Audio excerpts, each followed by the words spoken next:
Hello Ananya. Hi sir. আচ্ছা অনন্যা, তুমি যে কোনো ফোনের স্ক্রিনের পাসওয়ার্ড আনলক করতে পারবে? হ্যাঁ স্যার পারবো। কিভাবে করবে? এর জন্য আমাদের গুগল ওপেন করতে হবে।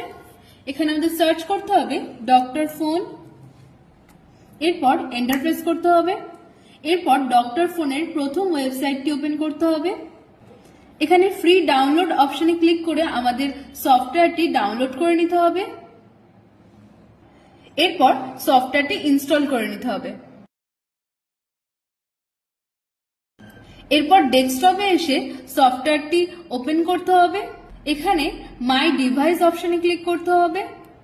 এরপর ইউএসবি কেবল দিয়ে ফোনটিকে কানেক্ট করে নিতে হবে।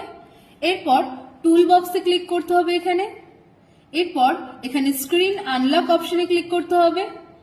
এরপর ফোনটি যদি আমাদের অ্যান্ড্রয়েড হয় তাহলে অ্যান্ড্রয়েড অপশনে ক্লিক করতে হবে, আর যদি ফোনটা অ্যাপেলের হয় তাহলে iOS অপশনে ক্লিক করতে হবে। এখানে আমরা অ্যান্ড্রয়েড অপশনে ক্লিক করলাম। এরপর এখানে নেক্সট অপশনে ক্লিক করতে হবে। এরপর ফোনটি যে কোম্পানি সেই কোম্পানিটিকে সিলেক্ট করে নিতে হবে। এরপর মডেল নাম্বার সিলেক্ট করতে হবে এবং যা যা স্টেপ আছে পরপর ফলো করতে হবে, তাহলে আমাদের ফোনটি আনলক হয়ে যাবে। বাহ, খুব সুন্দর দেখিয়েছো। Thank you sir. ওয়েলকাম।